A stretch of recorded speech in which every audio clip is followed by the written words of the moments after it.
ce tour d'horizon qui est très important, c'est pour nous faire comprendre que la vertu qui consiste à nous équiper pour faire le bien est au cœur de la création.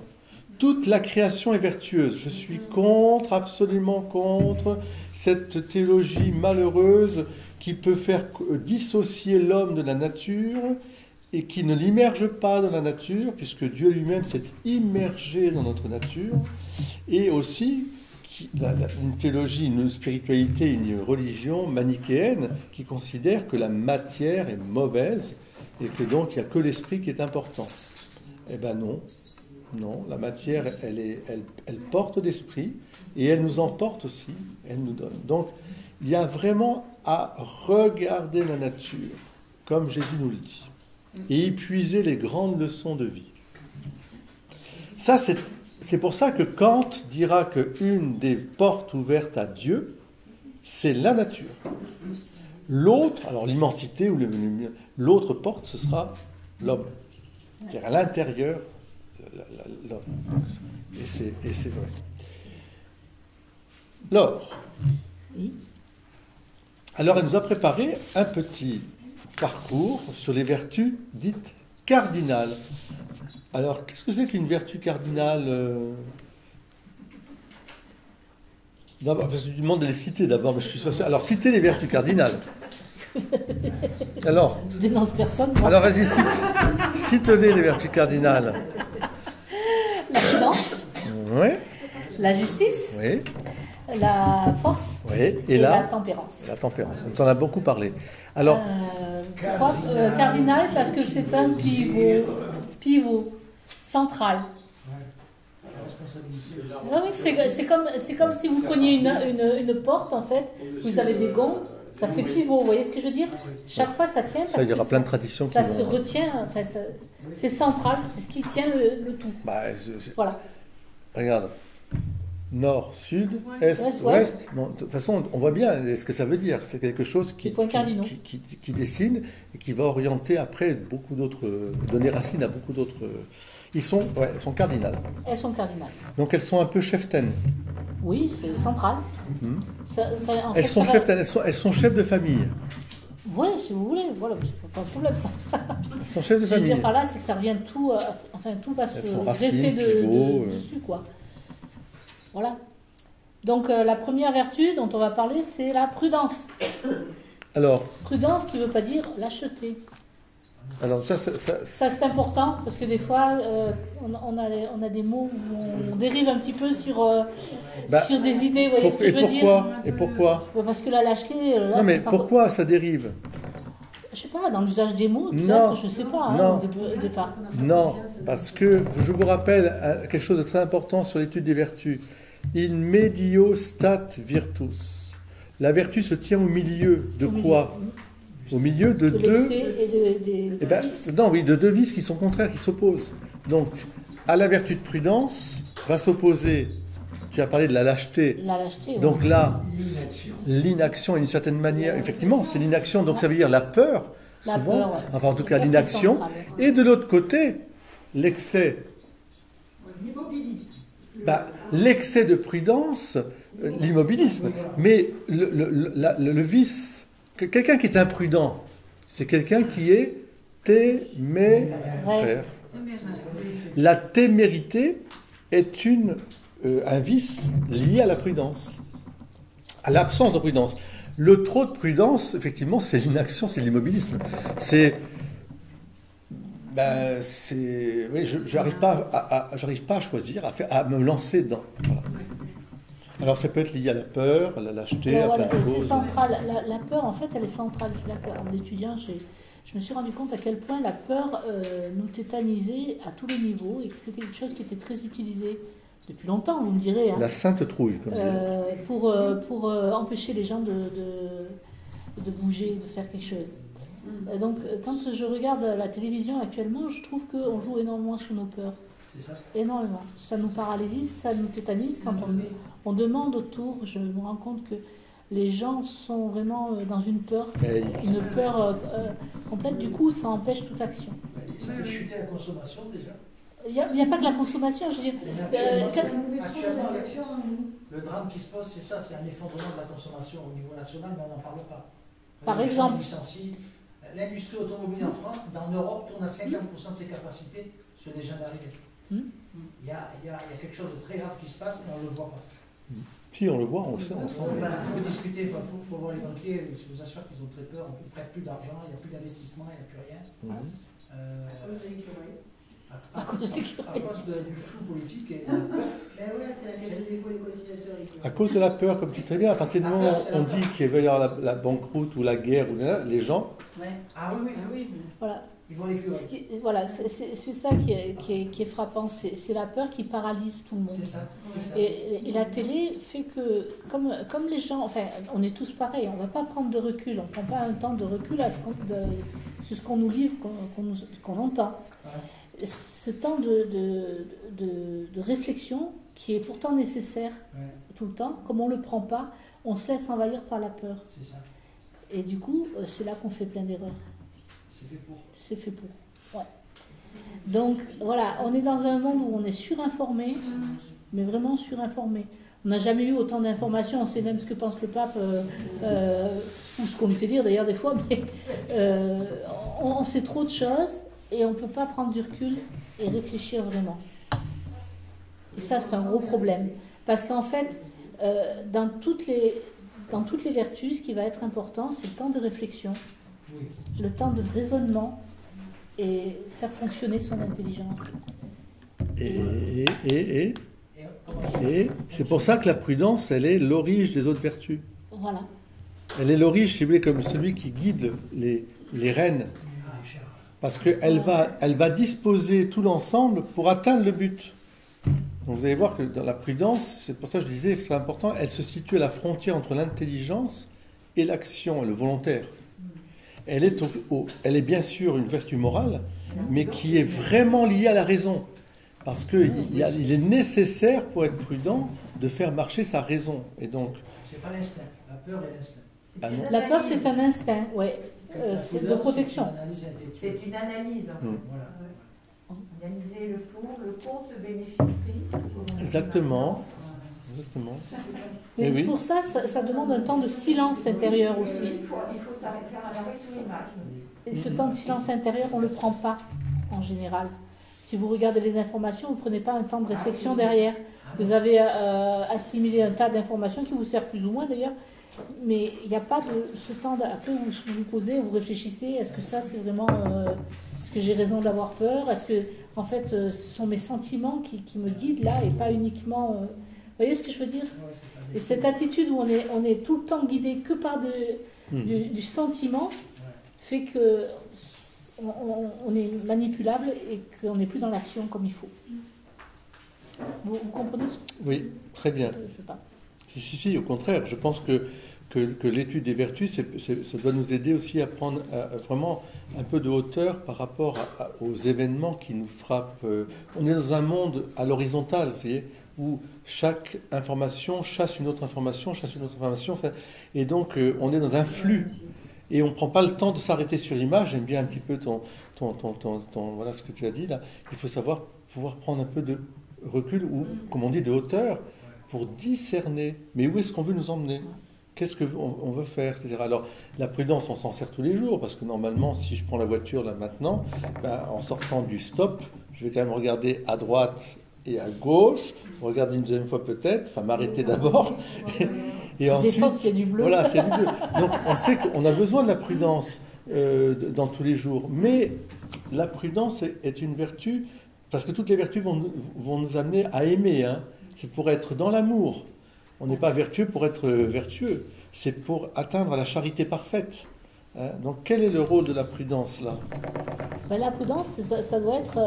bien sûr, on peut avoir une prudence naturelle, puisqu'on va chercher le bien naturel, c'est un peu logique dans le monde où on doit évoluer dans un monde. Mais c'est pour aller vers Dieu, la prudence. C'est pour prendre les bonnes décisions qui vont nous rapprocher de Dieu.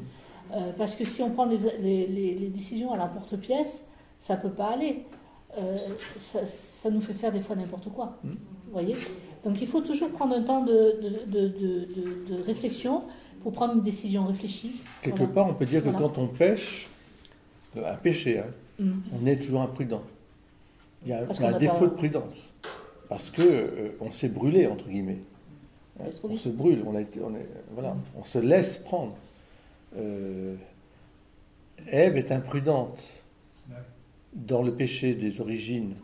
Mais c'est une imprudence, pourquoi? Où est-ce que commence l'imprudence chez Ève? Déjà, discuter avec le démon, c'est tellement prudent. C'est ça, en fait. Ça commence déjà là. Quand on commence à discuter avec le démon, c'est pas parce qu'elle a vu le fruit perd, défendu, elle voit le fruit défendu.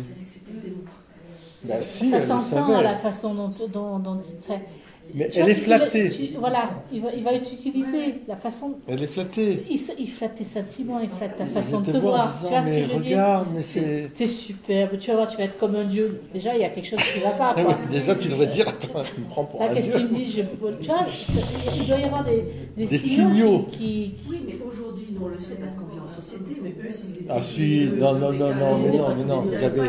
Mais ils avaient les dons adamiques. Non, ils étaient beaucoup plus puissants, entre guillemets.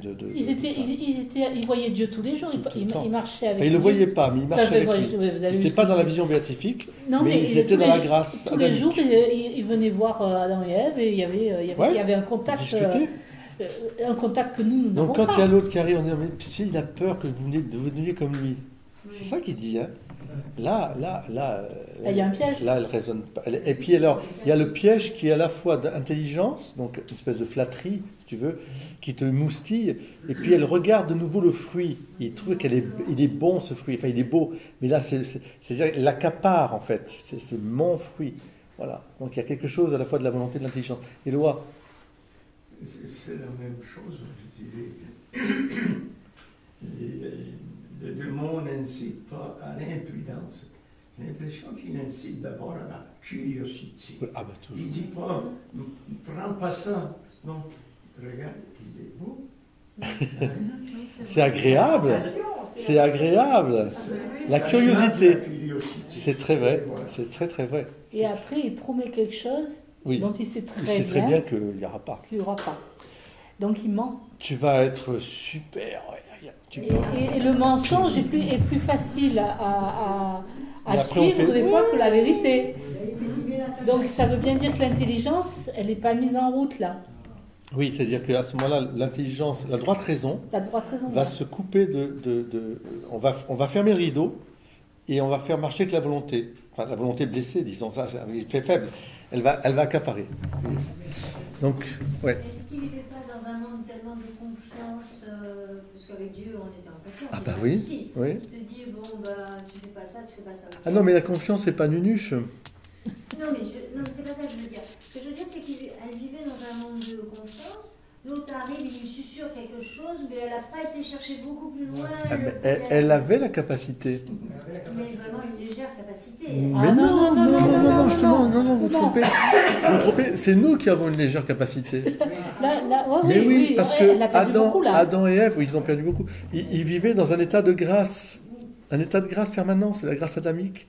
Il n'y avait pas de mal, il n'y avait pas de...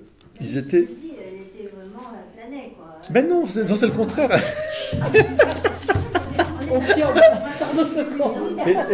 Marie-Christine, quand on regarde les saints, ils sont tous grands, mais enfin des grands saints, on voit bien que dans leur état de grâce, où ils sont vraiment ils discernent très très vite les pièges du démon. Enfin, ils sont extrêmement forts là-dessus.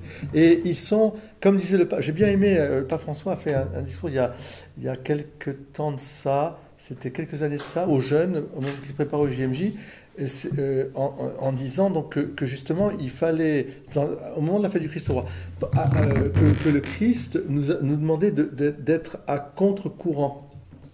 À contre-courant, cette expression, ça veut dire qu'il y a effectivement cette notion de prudence, de conseil, on pourrait dire de conseil, contre-courant, de discerner ce qui nous mène au bien, et au bien entre nous, mais au bien éternel, et ce qui va nous en écarter. Et là, il y a une intelligence du cœur, qui est avec les dons de l'Esprit Saint, etc., oui, qui sont très forts là. Et les saints, non, ils sont, je pense au contraire, c'est pas parce qu'on est dans la grâce qu'on plane, c'est le contraire.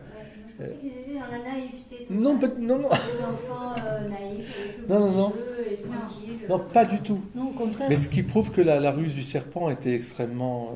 enfin voilà, le diable, il sait très bien comment il faut... Alors moi, j'ai jamais compris pourquoi le serpent s'adresse à Ève et pas à Adam.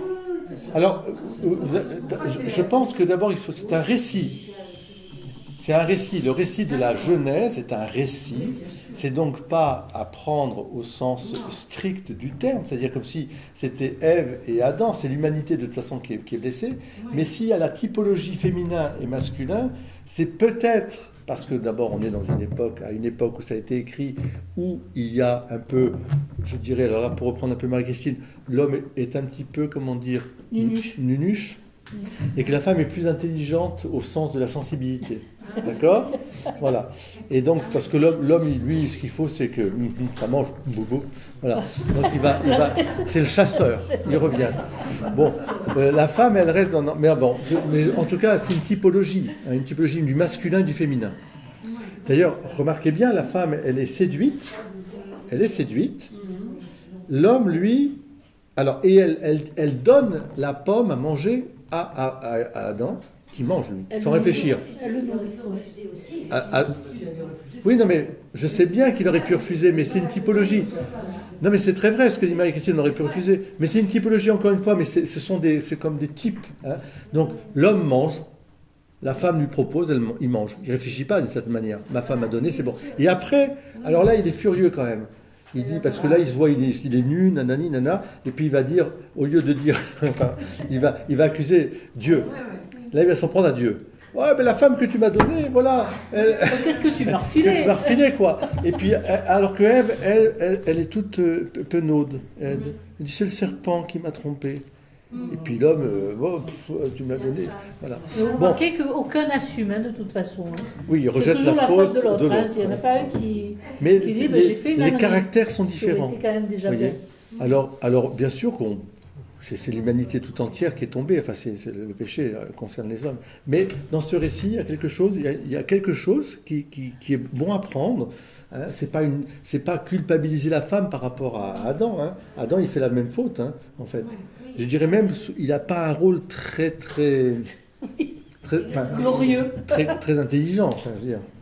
Ah oui, là, je suis une citation de 2 hommes, ça me fait penser à Abraham et Sarah quand ils arrivent chez Pharaon. Il lui dit, écoute, dis pas que t'es ma femme parce que sinon je vais me faire tuer. On va me tuer, t'as qu'à dire que t'es ma sœur. Un coup très courageux, il faut vraiment.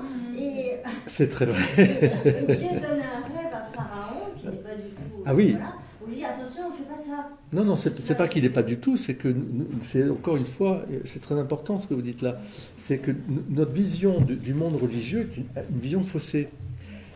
Ils vivent dans la religion, tous ces pays-là. Ils sont dans la religion. Dieu intervient partout dans ces religions. Dieu intervient. Le songe que fait Pharaon n'est pas... C'est un peu comme la femme de Pilate. Quand elle a un songe, elle dit non mais ne rien à voir. Elle dit à son mari, il ne faut pas, j'ai fait un songe, un rêve. Dieu lui dit. Donc Dieu intervient en dehors du peuple hébreu. Ah d'accord. Et oui. Mais non. Il y a partout dans l'histoire des religions des interventions du ciel, mais heureusement, sinon pour aider les gens à aller vers le bien. Voilà. La prudence. Voilà. La prudence, alors, c'est oui. la prise de décision réfléchie. Oui, c'est une prise de décision réfléchie. Il faut toujours regarder les différentes options. Vous voyez, vous pouvez pas prendre... Enfin, bon, c'est sûr, c'est pas quand on fait la vaisselle que là, on est d'accord. C'est pas le moment de... On peut réfléchir. On peut réfléchir. Non, mais je veux dire, à faire la vaisselle, c'est plutôt des réflexes, là, vous voyez. Mais quand vous devez prendre une vraie décision, il faut d'abord y réfléchir. Et puis, évaluer la situation. C'est-à-dire que si vous ne regardez pas les tenants, les aboutissants, ce que ça risque de faire ou pas faire, oui. Vous voyez, là, vous êtes obligé de calculer avant de vous lancer. Il faut choisir les moyens appropriés. Ça, c'est important, ça. C'est-à-dire que les moyens appropriés, ça veut dire qu'il faut choisir ce qui est juste, ce qu'il faut. Parce qu'il ne faut pas non plus que ce soit disproportionné, que ce soit aussi quelque chose qui nuise à quelqu'un. Vous voyez ce que je veux dire ? Parce que quand on utilise des moyens inappropriés pour avoir un bien pour soi, ça ne va pas non plus. Autrement dit, la fin ne justifie pas les moyens. Les moyens, voilà. Hein? C'est l'histoire de l'homme et de la femme. Oui, et puis de l'argent, de tout ce que vous voulez. Hein. Il faut gérer aussi ses émotions. C'est-à-dire que là pour moi, actuellement, on est vraiment dans l'émotion tout le temps. On vous présente une information, c'est l'émotion, voilà, pas de réflexion, rien du tout. Si on nous met le nucléaire sur la tête, on nous met les viols, on nous met tout ça, on vous rendez compte? Alors justement... C'est l'émotion, tout le temps. Pourquoi c'est vendeur, ça c'est vachement vendeur. Je pense qu'il faut de temps en temps fermer vraiment le petit écran et je dirais, prendre un peu de recul. C'est-à-dire, encore une fois, prier, prendre les fortes armes, etc. Vous prendriez des informations une fois par semaine, enfin, allez tous les 3 jours, il n'y a pas rien de nouveau sous le soleil. Les chats écrasés, ou les chiens écrasés, l'économie qui chute, ou ça, et les guerres. Bon, de toute façon, rien de nouveau sous le soleil, et malheureusement, par contre, vivons bien là où nous sommes. Voilà. Oui, mais gérer ses émotions, ça ne dépend pas de la volonté. Elles peuvent déborder complètement, même si on se dit calme-toi, mais c'est plus fort que nous. Oui, on a besoin de la grâce. Ça peut arriver que ce soit plus fort. Ah oui, oui. Et donc, oui, mais on ne peut pas être tout le temps dans l'émotion. Non, mais tu vois ce que je veux dire tes émotions, non, mais quand tu regardes la télévision, que tu as que des catastrophes, tu es tout le temps dans l'émotion, elle est tout le temps... Tu vois, on appelle tout le temps ton émotion à la fin. On te met à fleur de peau, quoi. Voilà, tu es complètement... Et après, tu es terrorisé. Oui, parce que la personne, elle vit dans la terreur. Il n'y a plus de possibilité de prendre sa vie en main, quoi. En revanche, devant un événement particulier qui vous touche, c'est normal que vous soyez submergé par l'émotion. Quand, je sais pas moi, un accident, il y a des accidents de la vie, ça c'est sûr. Quelque chose qui, je sais pas, je pense à Martine qui met ses pieds dans l'eau, là, le matin, là. L'émotion l'a prise et elle a pensé tout de suite à Bernadette. Donc ça a été une émotion. Après, ce qu'il faut, c'est effectivement, c'est comment dire, faire en sorte que les émotions qui sont bonnes, car l'émotion est quelque chose qui nous permet justement de réagir. Nous sommes donc sensibles mais que la sensibilité ne prenne pas le dessus sur... ne paralyse pas notre raison. Notre intelligence et de la volonté. Pour pouvoir prendre la bonne décision ensuite. Alors ça peut être l'effondrement, ça peut être le découragement, ça peut être aussi la panique, ça peut être... Oui, on sait, donc voilà. L'anticipation des conséquences. L'anticipation des conséquences, puisque voilà, il faut aussi prévoir ce que ça va donner. Bon, des fois, on n'y arrive pas complètement. C'est l'expérience quand même là aussi. D'où l'intérêt quand même de ne jamais oublier d'où on vient, qui on est, ce qui a été. Là, j'ai pensé, vous connaissez peut-être pas Briançon, mais bon, il y en a ici qui connaissent. C'est où Briançon? Qu'est-ce qui peut sortir de bien de Briançon? Eh bien, il y a un endroit à Briançon, sur une porte, vous savez, c'est fortifié par Vauban, les combats ont été nombreux, et il y a eu un combat notamment contre les Austro-Hongrois, si mes souvenirs sont exacts. C'était en 1815, et ils sont arrivés au port de Briançon. Briançon n'avait rien à manger, n'avait pas mais ils ont fermé les portes. Vous voyez ce que je veux dire? Les fortifications, les ont fermées. Et ils ont résisté 3 mois sans lâcher, même en n'ayant rien à manger, ni rien à faire. Et donc, il y a une plaque en souvenir de ce qui s'est passé, et dessus, c'est marqué « Le passé répond de l'avenir ». Oui, le passé répond de l'avenir, oui. Et cette phrase, moi, ça m'a toujours suivi, parce que je me suis dit, effectivement, si on ne tire pas les leçons du passé, on ne peut pas avancer. Vous voyez ? Et en ce moment, j'ai l'impression qu'on ne tire plus du tout les leçons du passé. On en fait n'importe quoi, on lui fait dire n'importe quoi. Alors mais précisément, c'est ce qui nous conditionne tu sais pourquoi sortir. C'est pas parce qu'on a perdu la mémoire, parce que la mémoire, elle est là, la mémoire. On a les livres et tout ça. Mais c'est que l'émotion prenant le pas sur la raison, on est dans de l'immédiateté. C'est-à-dire qu'on réagit. Il a fait ça, il faut que je fasse ça, puis sans se rendre compte. Alors c'est un peu l'histoire de la bombe. Là, j'envoie un missile, je réponds avec un autre missile, et puis mais à un moment, vous vous rendez compte que ce que vous êtes en train de faire, c'est de déclencher une guerre, en fait. C'est ça que vous voulez, la guerre? Donc, au lieu, non mais justement, au lieu de se dire, attends, on s'assied, et pourquoi on va quand même pas, voilà. Voilà, ça c'est l'émotion. Mais c'est vrai, je parle de la guerre, mais c'est peut-être vrai aussi au niveau de la vie de tous les jours. Regardez la violence qui s'est répandue dans notre monde. C'est fou, complètement fou. On est dans l'émotionnel, immédiat, etc. etc. Donc, ce qui paralyse la réflexion. Il n'y a plus aucune... c'est pire que... Donc, faut pas oublier que, donc, comme tu disais, le passé répond à l'avenir. Ça vous aide aussi à tirer les conséquences de ce qui peut se passer et à prendre des bonnes décisions. La prière à l'Esprit Saint est essentielle aussi. Ah, bien sûr. Parce que pour prendre des décisions, il faut savoir aussi prendre un temps de prière. Vous voyez, un temps où on se retire, on écoute Dieu. On écoute son cœur profond. Voilà. On écoute... c'est dans l'émotionnel là. Voilà. Après, quand on a pris le temps de réfléchir, de lire, d'écouter des conférences éventuellement, mais même quand vous écoutez une conférence ou quand vous lisez quelque chose, il faut prendre un temps de réflexion derrière pour voir un petit peu si vous avez bien compris, si ça correspond à ce qu'on vous a enseigné ou pas. Vous voyez, réfléchir quoi. Et après, il faut poser un jugement. Alors ça, le jugement, c'est pas... voilà, vous savez, le jugement, c'est pour agir, en fait. Par exemple, si une action est mauvaise, elle est mauvaise. Ça ne veut pas dire que vous n'avez pas le droit de juger l'action, parce que vous ne devez pas juger la personne. D'accord ? Vous pouvez juger une action. C'est important, ça aussi. Souvent, on confond les deux niveaux. Voilà, mais vous pouvez juger une action. Un acte, ça se juge. Donc, il faut poser un jugement, faire un choix. Parce que vous ne pourrez pas tout avoir. Par exemple, pour le mariage, vous avez le choix entre cette femme-là ou cet homme-là et des milliards d'autres hommes et femmes. Il faut bien faire un choix. Vous voyez ? Il faut bien renoncer à quelques milliards de personnes pour prendre... Oui. C'est mieux de ne pas choisir.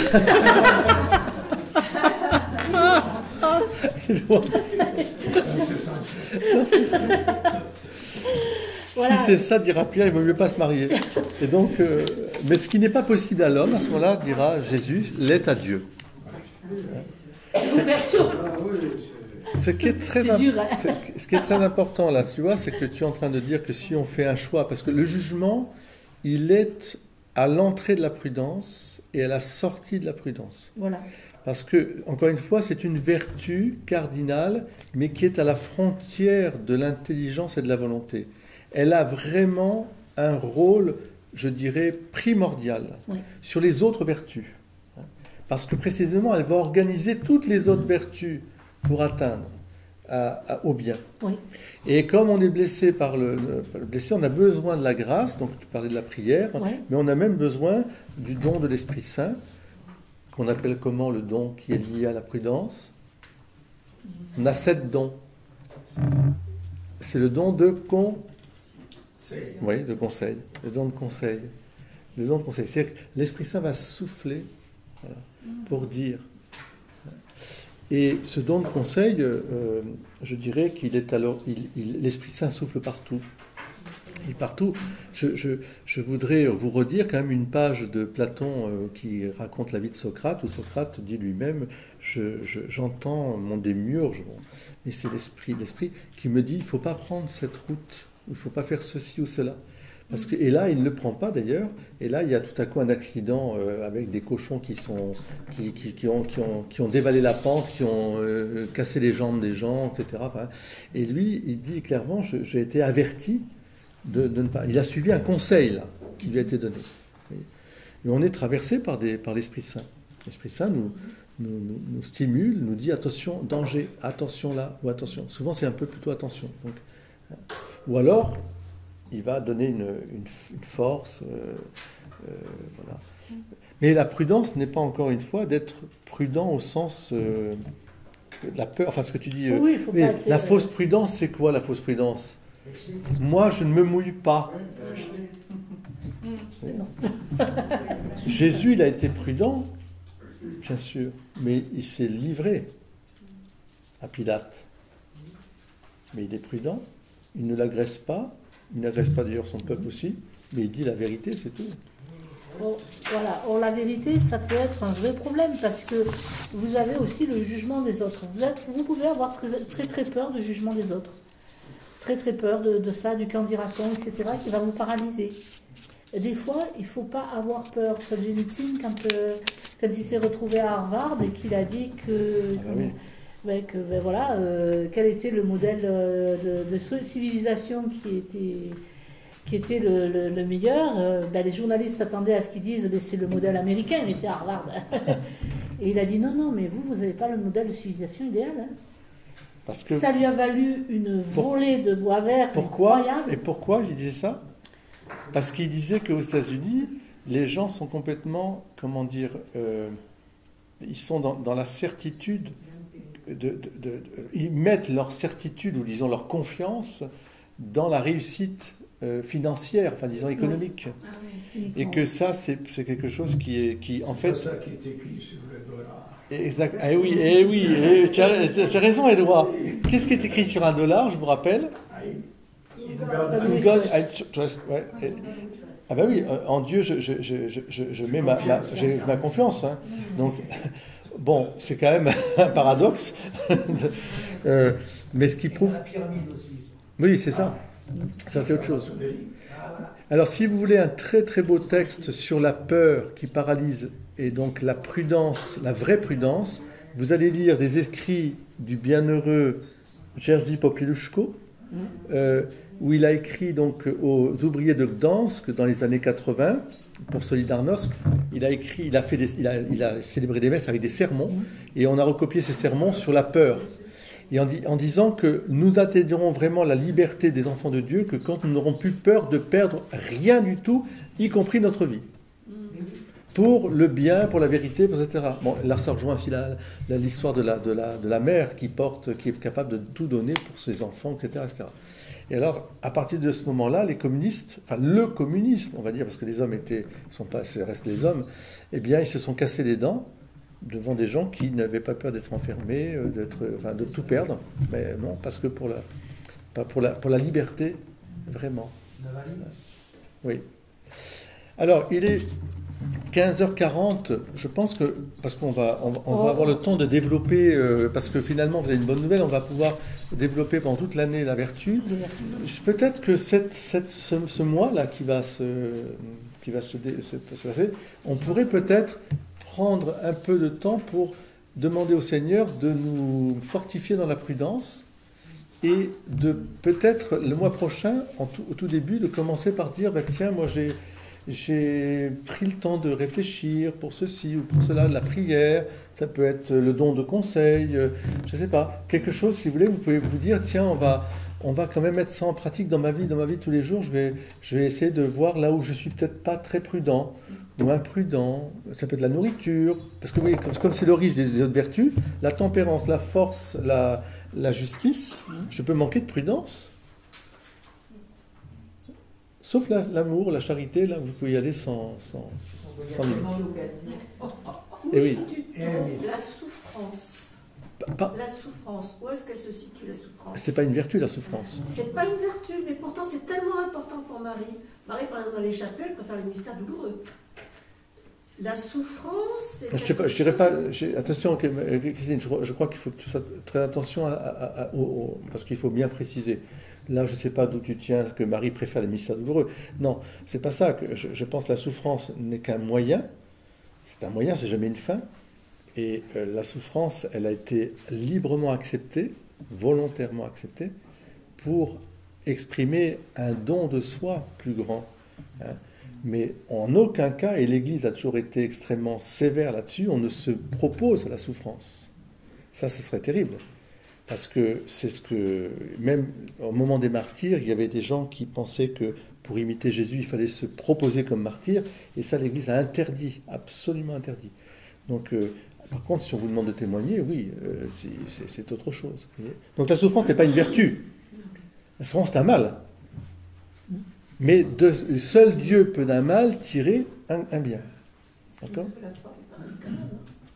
Non, non. Je prends l'exemple de Don Bosco.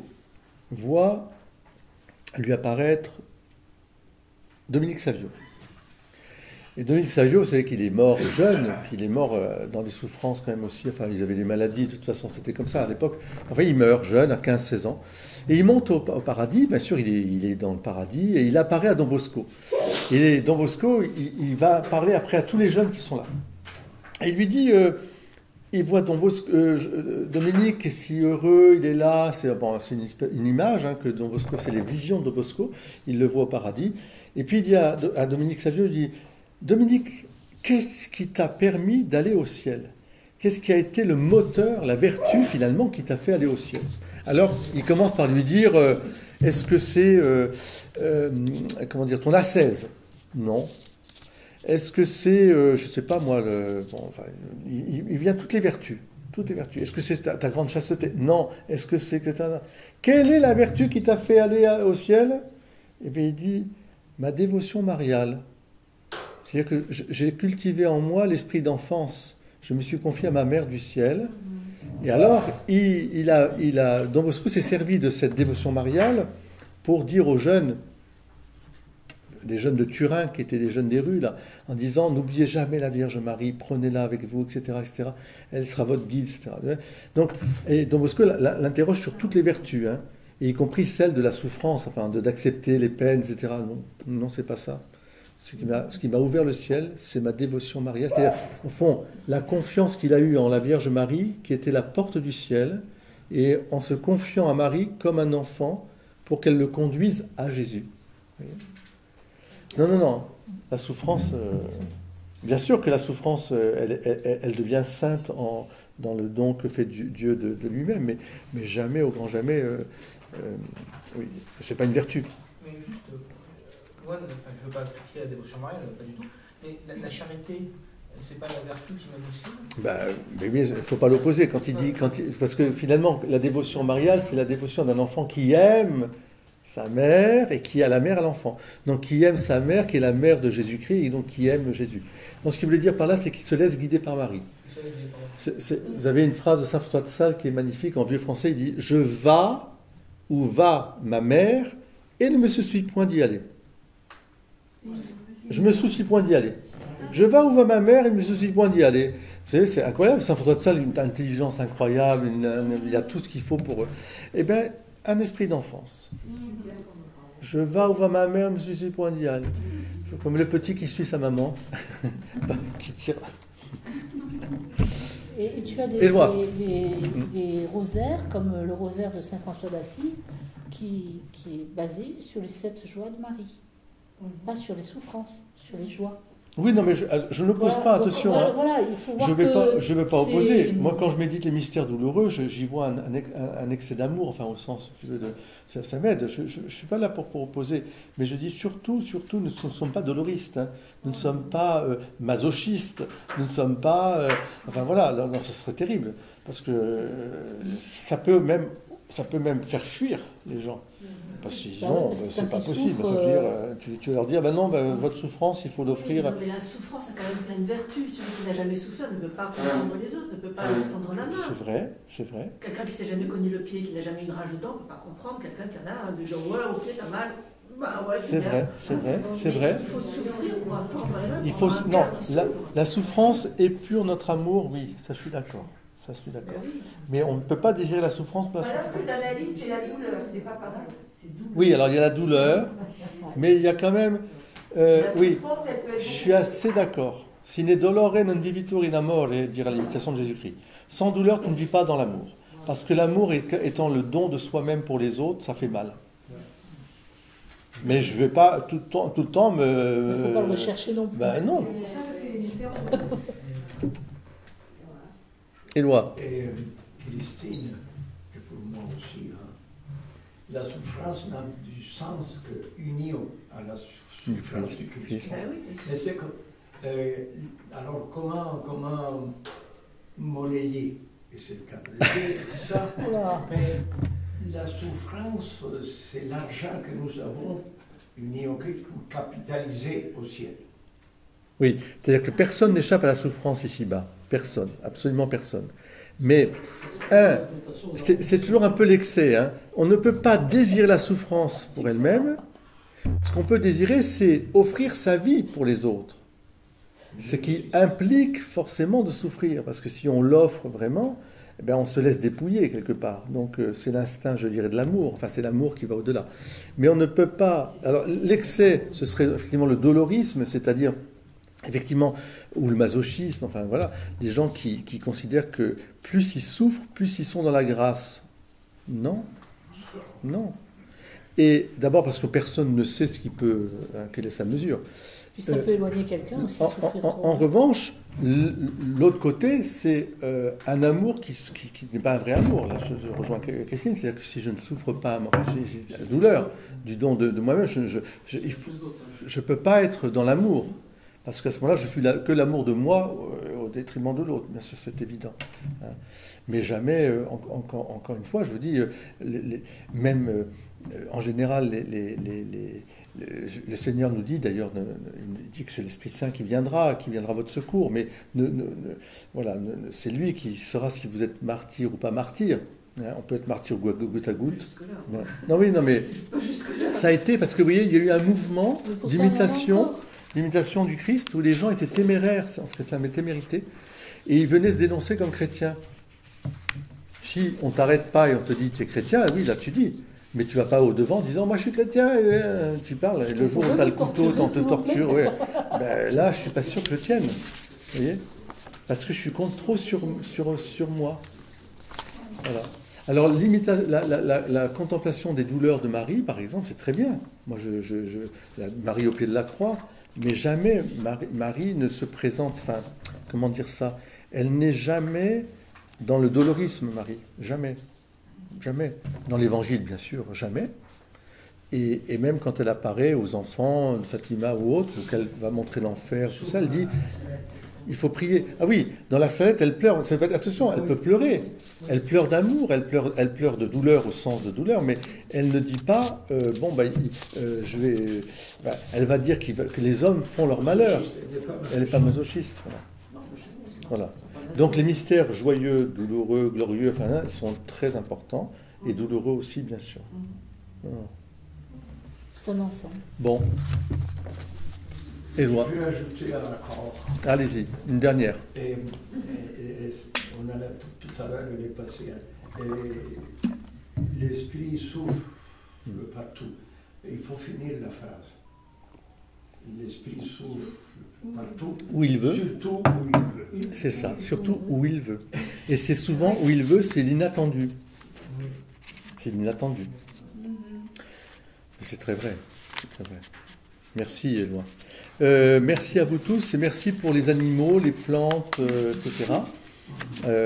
Alors, ça tombe bien parce que vous voyez, le projet qu'on a aussi sur la maison paroissiale de rénovation est un projet aussi qui inclut l'espace, donc la lumière, l'eau, les arbres, parce qu'on ne peut pas vivre bien et vivre, je dirais, dans une spiritualité de l'Évangile, si on n'est pas en harmonie dans cette création.